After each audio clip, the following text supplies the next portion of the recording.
Good evening friends. आज हम बात करेंगे रेटिना के अंदर लेज़र्स का उपयोग या लेज़र्स की उपयोगिता के बारे में।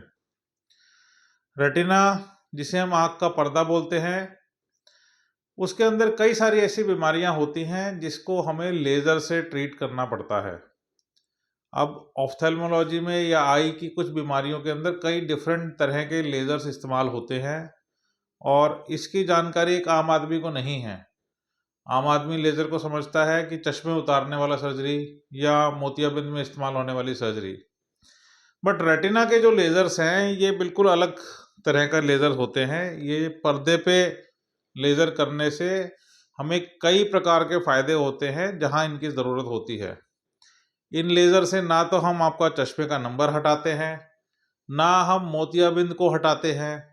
यह लेज़र हमारे आँख के पर्दे, जो पर्दे आँख की सबसे पीछे वाली लेयर होती है, उसके अंदर कुछ बीमारियों को ठीक करने के लिए उपयोग किया जाता है। यह कोई ऑपरेशन नहीं है। आज इस वीडियो से इसके अंदर जो भ्रांतियां हैं पर्दे के लेज़र को लेके, उनको हम कुछ दूर करने की कोशिश करेंगे। ये जो पर्दे के लेज़र्स होते हैं इनको ग्रीन लेज़र्स बोलते हैं। ये ऑपरेशन थिएटर में ले जाके नहीं किया जाता, ये किसी तरह का ऑपरेशन नहीं है। ये हम ओपीडी में मरीज को कुर्सी पे बिठा के आराम से कर सकते हैं या कुछ सिचुएशंस के अंदर हम उनको लिटा के करते हैं। जिसे बिठा के बोलते हैं उसे डायरेक्ट लेज़र्स बोलते हैं। जो लिटा के इस मशीन को हम सिर पे पहन के करते हैं उसे हम इनडायरेक्ट लेज़र्स बोलते हैं। ये जो लेज़र्स होते हैं ये बिल्कुल सेफ होते हैं। इसके बाद किसी तरह की प्रिकॉशंस आपको नहीं लेनी पड़ती हैं। आप अपने सारे काम 2-4 घंटे की रिकवरी के बाद कर सकते हैं। टीवी देखना हो, मोबाइल देखना हो, काम पे जाना हो, खेलना हो, वो सारे काम आप कर सकते हैं इन लेज़र के कुछ समय के तुरंत बाद। आँख को धोना हो, नहाना हो, इनमें किसी तरह का कोई परहेज की ज़रूरत नहीं होती है। कई बीमारियों के अंदर ये लेज़र काम आते हैं। उनमें से सबसे महत्वपूर्ण और सबसे कॉमन जो बीमारी है वो डायबिटीज़ की है। डायबिटीज़ के अंदर जब एक सिचुएशन पहुंच जाए जब हम कहते हैं high risk PDR, high risk proliferative diabetic retinopathy, जिसे तब माना जाता है जब आँख में खून के रिसाव की संभावनाएं बढ़ जाती हैं। उसके अंदर हम लेज़र्स रेटिना के अंदर करते हैं 3 सिटिंग में, 4 सिटिंग में। उससे आपकी आंखों के अंदर खून के रिसाव की संभावनाओं को कम किया जा सकता है। तो ये लेज़र वहाँ उपयोगी साबित होते हैं। ये लेज़र हमारे आँख में पर्दे के सूजन को कम करने में भी उपयोगी होते हैं। और वो कहाँ कहाँ कर सकते हैं, जैसे मैंने बताया डायबिटीज़ में कर सकते हैं। ब्लड प्रेशर की वजह से कुछ समस्याएं उत्पन्न होती हैं, जैसे हमारी खून की नलियों में रुकावट आ जाती है, बीआरवीओ, सीआरवीओ, कोट्स डिजीज़ और अन्य तरह की बीमारियां जहां पे हम इस प्रकार के लेज़र कर सकते हैं। एक और बीमारी होती है जिसे CSCR। ये यंग लोगों के अंदर, यंग मेल पेशेंट्स के अंदर जिनमें स्ट्रेस ज़्यादा होता है, उनके अंदर आंखों के अंदर थोड़ा सा धुंधलापन आ जाता है। वहाँ पे हमारा एक लीकेज शुरू हो जाती है पर्दे के नीचे से। उसको ट्रीट करने के लिए भी बहुत ही अच्छा साधन है। तो ये लेज़र्स आपके लिए जहाँ ज़रूरी है वहाँ बहुत अच्छा काम करते हैं और लंबे समय तक काम करते रहते हैं।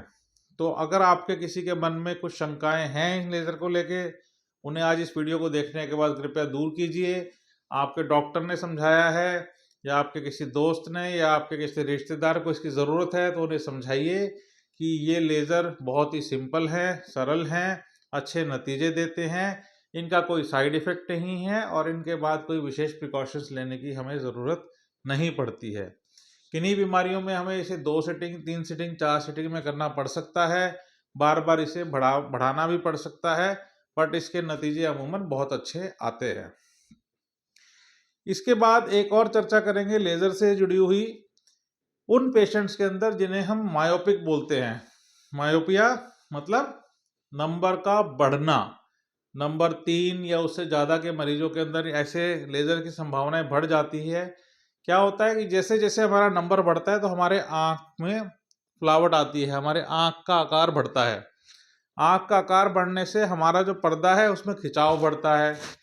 ऐसे मायोपिक पेशेंट्स जिनके अंदर पर्दे के अंदर छिद्र या पर्दे के अंदर थिनिंग या लैटिसेस या ऐसे अन्य तरह के कुछ और विकार उत्पन्न होते हैं, उनको भी ट्रीट करने के लिए इन लेज़र्स का उपयोग किया जाता है।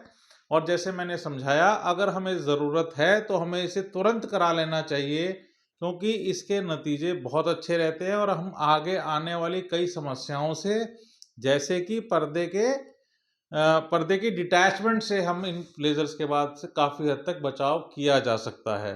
तो ऐसे मायोपिक पेशेंट्स जिनको किसी डॉक्टर ने सुझाया है कि आपके पर्दे में छिद्र है या लैटिस है या थिनिंग है या लैटिस विद होल्स है या HST है, तो उनको बेझिझक ये लेज़र करवाने चाहिए।